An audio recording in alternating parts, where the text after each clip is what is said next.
Private యాజమాన్యం పొట్టన పెట్టుకుంది. మొన్న శ్రీ చైతన్య కాలేజ్లో హాస్టల్లో మన బిడ్డ నారాయణని పొట్టన పెట్టుకున్నారు. ఇప్పుడు అంకం రాహుల్ని పొట్టన పెట్టుకున్నారు.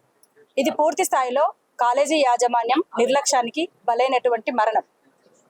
దీనిని ఒక సిబిఐ లెవెల్లో న్యాయ విచారణ చేయకపోవడము మన మీద ప్రభుత్వాలకు ఉన్నటువంటి శ్రద్ధ కనిపిస్తుంది.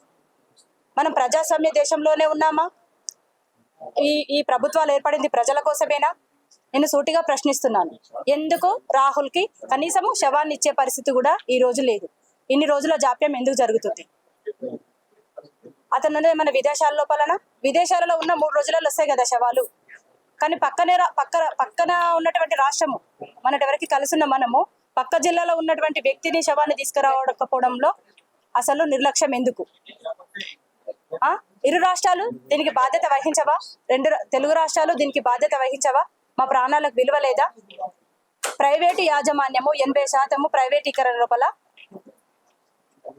ఎటువంటి స్కూల్ దగ్గర ఒక నోటీస్ బోర్డు పైన క్లియర్ గా ట్యూషన్ ఫీజు ఎంత ఉంది, ఏం తీసుకుంటున్నామో, అక్కడ ఉన్నటువంటి సిబ్బంది ఎంతమంది పనిచేస్తున్నారు, పనిచేసేటువంటి సిబ్బంది యొక్క వివరాలు, క్వాలిఫికేషన్స్, అకాడమిక్ ఇయర్ లో దాని యొక్క విజన్, ఇవన్నీ కూడా క్లియర్గా ఉండాలి. ఏవీ లేవు. అంటే పూర్తి స్థాయిలో ప్రైవేటీకరణ లోపల నియమాల ఉల్లంఘన ప్రభుత్వ సహకారంతో జరుగుతుంది. ఎందుకంటే వాళ్ళందరూ కూడా ఈ ప్రైవేటీకరణలో ఉన్నటువంటి వాళ్ళు ధనికులంతా కూడా రాజకీయంగా ఎదిగినటువంటి వాళ్ళు, ఇప్పటి వరకు పదవులు అనుభవించినటువంటి వాళ్ళు, అగ్రకులాల వాళ్ళు 85% వాళ్ళే ఉన్నారు. కాబట్టి వాళ్ళు ఈజీగా వాళ్ళకి అన్ని లొసగులు తెలుసు కాబట్టి ఈ యొక్క ఉల్లంఘన అనేది జరుగుతుంది. కాబట్టి అంకుల్ రాహుల్ యొక్క మరణాన్ని పూర్తి బాధ్యత ప్రభుత్వాలదే. ఇక్కడ అంకం రాహుల్ యొక్క కుటుంబానికి 1 కోటి రూపాయలు కాలేజ్ యాజమాన్యం ఇవ్వాలి, ప్రభుత్వం 1 కోటి రూపాయలు ఇవ్వాలి, ఆ ఇంట్లో ఒక ఉద్యోగం ఇవ్వాలి, వాళ్ళకి ఇల్లు ఇవ్వాలి. వాళ్ళు జస్ట్ కూలీ చేసుకునేటువంటి బీద కుటుంబం వాళ్ళు పద్మశాలి బిడ్డ.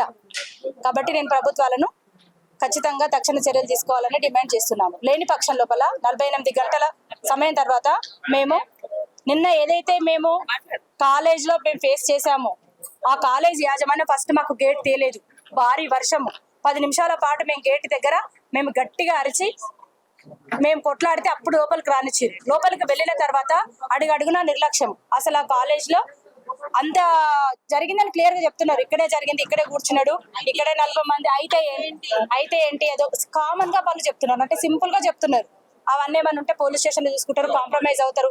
కొన్ని 4 లక్షలు 5 లక్షలు మొక్కాన పడేస్తే పోతుంది అన్నట్టుగా నిర్లక్ష్య ధోరణితోటి కాలేజ్ యాజమాన్యం ప్రవర్తించింది.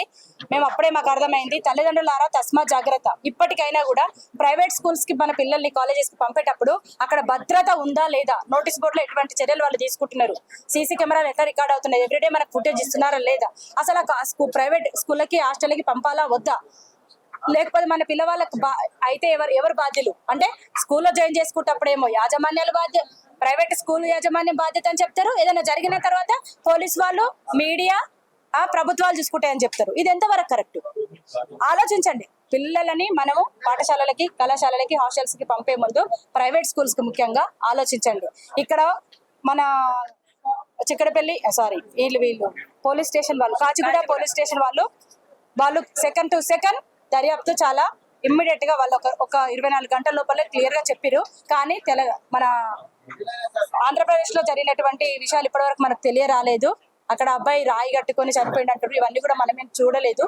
వాళ్ళు ఏదైనా జరిగినటువంటి ఈ నేరానికి పాల్పడేటువంటి వ్యక్తులని వాళ్ళే బయటికి చెప్పాల్సి ఉంది. వీళ్ళని తొందరగా ఇచ్చి శవాన్ని మాకు ఇవ్వాలని మేము ఇరు రాష్ట్రాల ప్రభుత్వాలని వేడుకుంటున్నాం.